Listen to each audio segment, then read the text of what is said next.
আসসালামু আলাইকুম এভরিওয়ান। আজকে আমি আপনাদের সাথে শেয়ার করব শাহী পায়েস রেসিপি। চলুন তাহলে মূল রেসিপিতে চলে যাই। এখানে আমি টোটাল 5 মোট চাল ভালো মতো ধুয়ে কুসুম গরম দুধ দিয়ে আমি চালটাকে প্রায় আধা ঘন্টার মতো ভিজিয়ে রাখবো।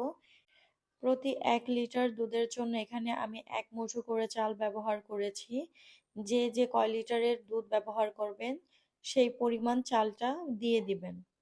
একটা হাঁড়িতে আমি 5 লিটার দুধ নিয়ে দুধটাকে একটু বলক দিয়ে জাল করে নিয়েছি। দুধটা একটু জাল হলে এর মধ্যে এখন আমি দিয়ে দিব 2-3টা এলাচ, 2 টুকরা দারুচিনি, 2টা তেজপাতা। এখন কিছুক্ষণ নেড়ে চেড়ে আমি দুধটাকে ভালো মতো বলক এনে নিব। দুধটা বলক আসলে এর মধ্যে আমি ভিজিয়ে রাখা চালগুলো এখন দিয়ে দিব। তারপরে আরও দিয়ে দিব সামান্য একটু লবণ। মিষ্টি জিনিসে সামান্য একটু লবণ দিলে মিষ্টিটা খুব সুন্দর ব্যালেন্স হয়ে যায়। দুধটাকে খুব ভালো মতো নাড়াচাড়া করতে হবে, তা না হলে নিচে লেগে যাবে। কারণ চাল দেওয়ার পরে খুব দ্রুতই হাঁড়ির তলায় লেগে যাওয়ার সম্ভাবনা থাকে। এখন আমি দিয়ে দিব কিছুটা কিশমিশ।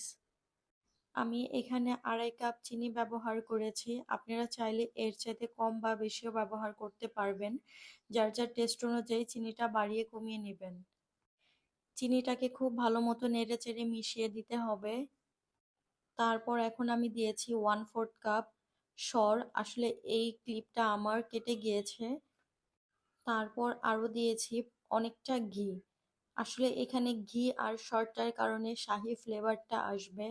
অবশ্যই আপনারা পায়েসের মধ্যে ঘি দেওয়ার চেষ্টা করবেন। ঘিটা না দিলে আসলে শাহি ফ্লেভারটা কখনোই আসবে না। জাস্ট ঘি আর সরটা মেশাতে যতক্ষণ ঠিক ততক্ষণই আমি রান্না করব। ঘি আর সরটা মেশানো হয়ে গেলে আমি এই পর্যায়ে রান্নাটাকে স্টপ করে দিব।